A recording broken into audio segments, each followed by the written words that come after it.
Oke, halo semuanya dan selamat datang. Hari ini kita bakal kupas tuntas soal dunia pelabuhan yang kelihatannya ribet banget. Siap buat nyelam ke pusatnya perdagangan dunia? Yuk, kita mulai. Kita kan sering banget ya belanja online, beli barang dari mana-mana. Tapi pernah nggak sih kita berhenti sejenak dan mikir gimana caranya barang ini bisa sampai ke depan rumah gue ya? Nah, sebagian besar perjalanan epik itu dimulai dan diakhiri di satu tempat super sibuk, pelabuhan. Pelabuhan itu, wah, jauh lebih dari sekedar tempat parkir kapal-kapal raksasa loh. Ini tuh jantungnya ekonomi global, sebuah ekosistem yang hidup yang berdetak 24 jam sehari, 7 hari seminggu. Biar gampang, coba deh kita bayangin pelabuhan itu kayak sebuah kota mini. Beneran, kota ini punya perbatasan, punya hukum dan aturannya sendiri, punya ribuan pekerja, dan punya lingkungan-lingkungan atau area yang berbeda. Dan setiap kontainer yang datang, anggap aja itu warga baru yang harus ngurus izin tinggal biar bisa masuk atau keluar dari kota ini.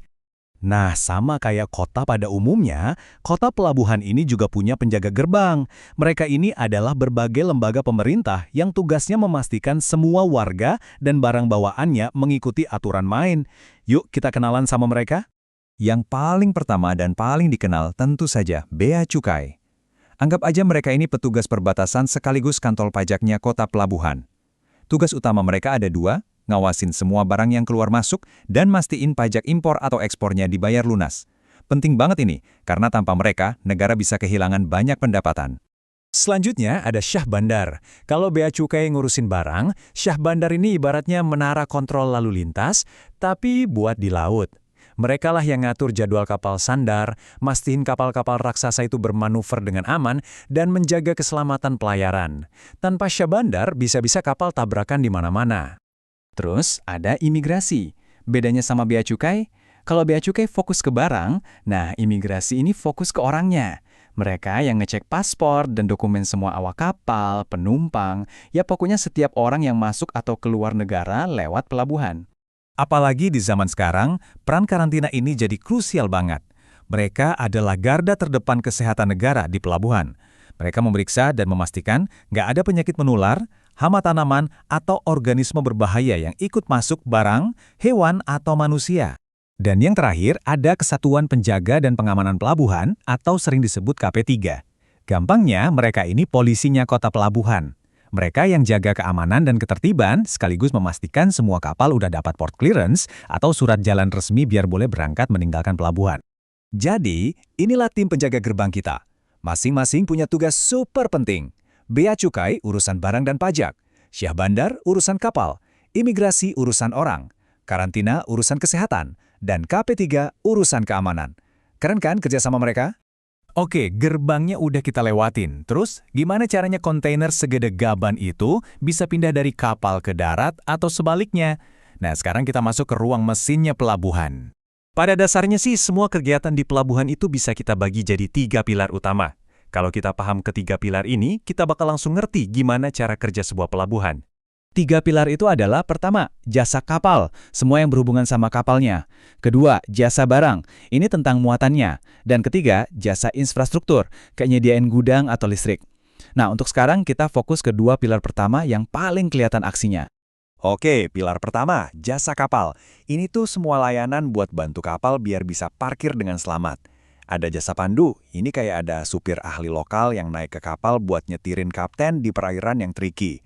Terus ada jasa tunda, yang pakai kapal kecil tapi kuat buat dorong atau narik kapal besar. Dan jasa tambat, yaitu para kru yang jago ngikat tali-tali raksasa kapal ke dermaga. Sekarang, pilar kedua, jasa barang. Aktivitas utamanya punya nama keren, stevedoring.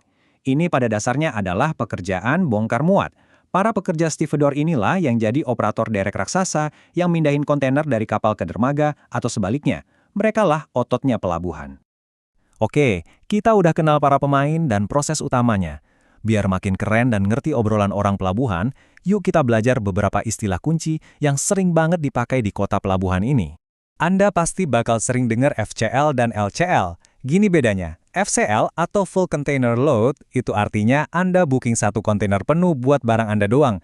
Sementara LCL, Less Than Container Load, artinya Anda numpang atau berbagi ruang kontainer sama barang orang lain. Jadi kalau kirim sofa satu set, ya pakai FCL. Tapi kalau cuma kirim beberapa dus kerajinan, LCL jelas lebih hemat. Nah, ini nyambung banget. Kontainer-kontainer FCL yang udah penuh itu biasanya ditaruh di lapangan penumpukan yang namanya container yard atau CY. Sementara barang-barang LCL yang masih eceran itu dikumpulin dan digabungin di tempat bernama Container Freight Station atau CFS. Jadi CY itu kompleks perumahan buat kontainer penuh dan CFS itu gudang sortir buat barang gabungan. Dua istilah ini sering bikin pusing, tapi bedanya simpel kok. Di Demurrage itu denda kalau Anda telat ngambil kontainer yang udah dibongkar dari pelabuhan.